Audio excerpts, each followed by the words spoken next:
Y otra información de último momento es la que se ha generado, primero con la presencia de Marcelo Ebrard, secretario de Economía en Estados Unidos.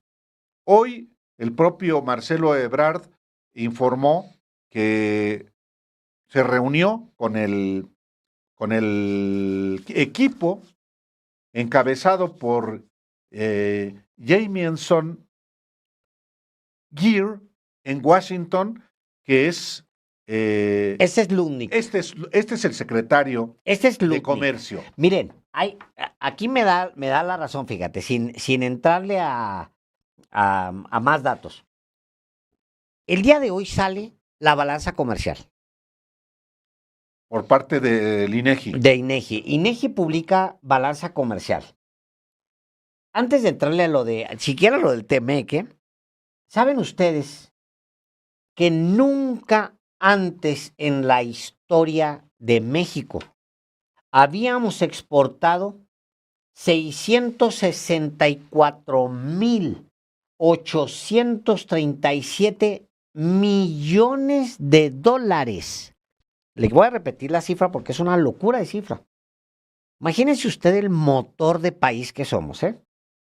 664,837 millones de dólares exportamos en el 2025. Significa, Álvaro, que exportamos a Estados Unidos más de lo que China ha exportado. Sí, sí. No de lo que exportó, no, históricamente, más de lo que China ha exportado a Estados Unidos, más de lo que Canadá ha exportado a Estados Unidos. O sea, el dato es una brutalidad. Detén ese cuadrito tantito porque hay un dato ahí que es todavía más sorprendente para ustedes, para que tampoco nos menospreciemos. O sea, no, si se pueden hacer cosas tremendas. Miren, exportaciones totales no petroleras, ¿saben qué? No estamos mandando tanto petróleo. Cada vez menos petróleo mandamos. Es decir, la economía de México está despetrolizándose. Se está despetrolizando. ¿Qué significa eso? Que estamos diversificando nuestra economía desde hace tiempo, pues, pero que estamos diversificando y cada vez dependemos menos de nuestra reserva, como lo hicimos durante décadas, y dependemos muchísimo más de otros sectores. Manufactura, variación, el crecimiento es de 9.8%. Ya quisiera, todo el mundo entero, Álvaro, cayó. Manufactura, nos pegó la automotriz, pero ¿sabes qué? El resto de la manufactura, 17.3% De alza. de alza. Nos pegó la automotriz, pues claro, están en un plan proteccionista tremendo allá. Las extractivas, 26.9%. Manufactura, ya la dije, general. Y luego, que son todas las no petroleras, 9.3% de crecimiento. O sea, es un maquinón de exportación. 664,000. Por eso, de regreso a mi argumento, si somos capaces de mantener cuando el mundo entero está sufriendo un descalabro en sus exportaciones y a partir de una negociación constante, quién sabe qué tantas cosas pasan que ni nos damos cuenta, pero somos el país, yo creo que de los únicos países en el planeta, de lo que llamaba Carney las potencias medias, ¿no? Sí, sí. Potencias medias. Yo creo que vamos a ser de los únicos que el año pasado crecieron en exportaciones. Yo creo que de los únicos en el planeta, Álvaro, ¿eh?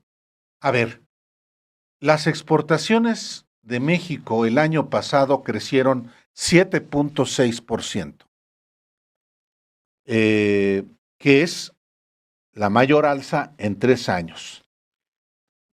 Son, tú lo decías, 664,837 millones de dólares en el año. ¿Qué significa esto? Bueno, primero, que México se consolida como una potencia exportadora, la principal en América Latina. es el primer socio comercial de Estados Unidos, ya por mucho, sobre China y Canadá mismo. Sí. En tercer lugar, en momentos en que está por renegociarse la continuidad del TEMEC y eventualmente que desaparezca el TEMEC, el fortalecimiento de las exportaciones de México a Estados Unidos van a seguir siendo potentes. Aunque no haya TEMEC, un acuerdo binacional, un acuerdo binacional. Sí. sería pues lo que procede. ¿Qué quiero decir?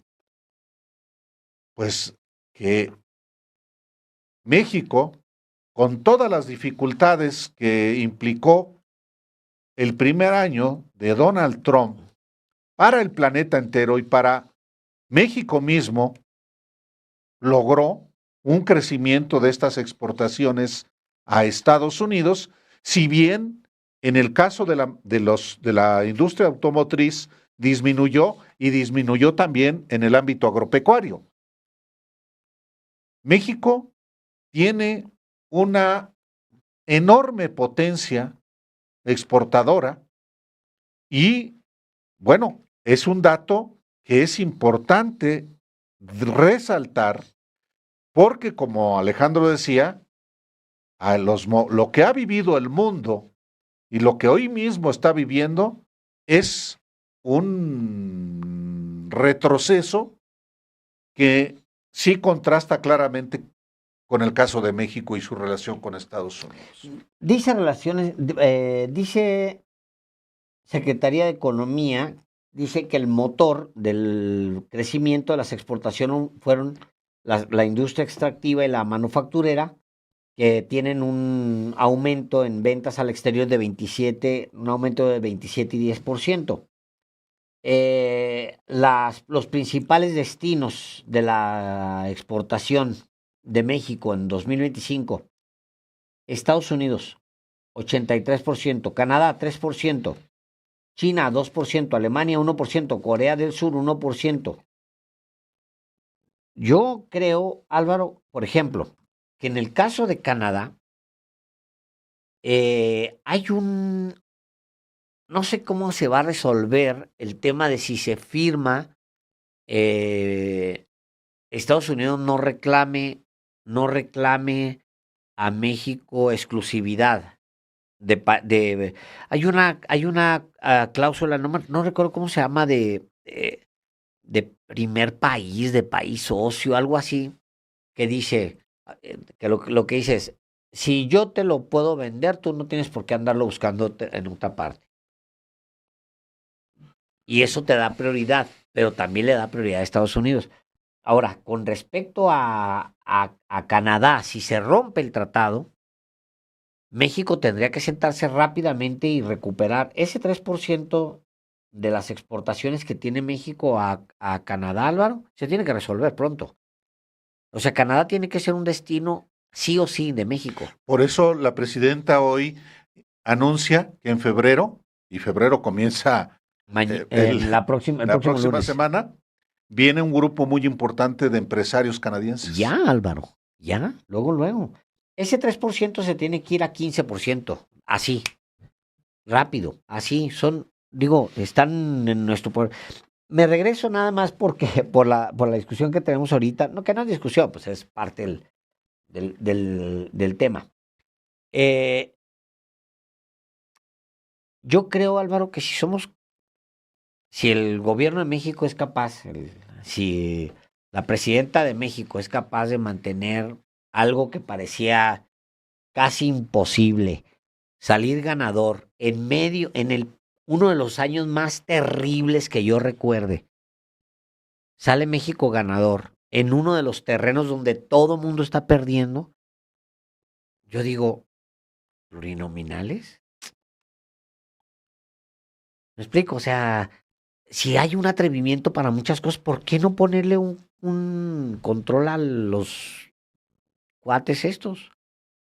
En fin, pues. Pues sí, al final de cuentas tiene que ver uno el ámbito político, el otro el ámbito económico, pero finalmente tienen que generarse condiciones de adecuación a las nuevas circunstancias. Pues sí. Entonces, es importante esta información dada a conocer por el INEGI. No es un dato menor el crecimiento de las exportaciones de México a Estados Unidos, a las exportaciones que, sobre todo con el mercado estadounidense, el incremento de, bueno, esta es la otra, Esta es la balanza, la balanza. ¿no? Que no está nada mal, no está nada mal. Vi que eran, ahora te digo, a ver, la balanza, no sé, eran 770 millones de dólares. No son ni 1,000 millones. Cuando estamos hablando de 664,000, es una mini desbalance comercial que es superavitario, o sea, es a favor de nosotros, pues. Pero de todas maneras, cuando hemos tenido un balance superavitario mayor, se ponen medio loco allá tu primo Trump. Sí, efectivamente. Pero es bastante bueno, sale casi tablas, o sea, les vendimos, nos vendieron, estamos bien, pues estamos cómodos. Hoy la misma presidenta de México pondera justamente esto y dice, la cercanía y las plantas que hay aquí favorecen la exportación, pero hubo una disminución en la industria automotriz, lo que decías, Alejandro. Exacto. Hubo otras industrias que aumentaron de manera significativa, como la electrónica, por ejemplo. La industria electrónica aumentó de manera muy importante y eso tiene que ver no solamente con el tratado comercial, sino tiene que ver con las ventajas competitivas que tiene México frente a otros países, entre otras, la cercanía, sencillamente. Eso ayuda mucho.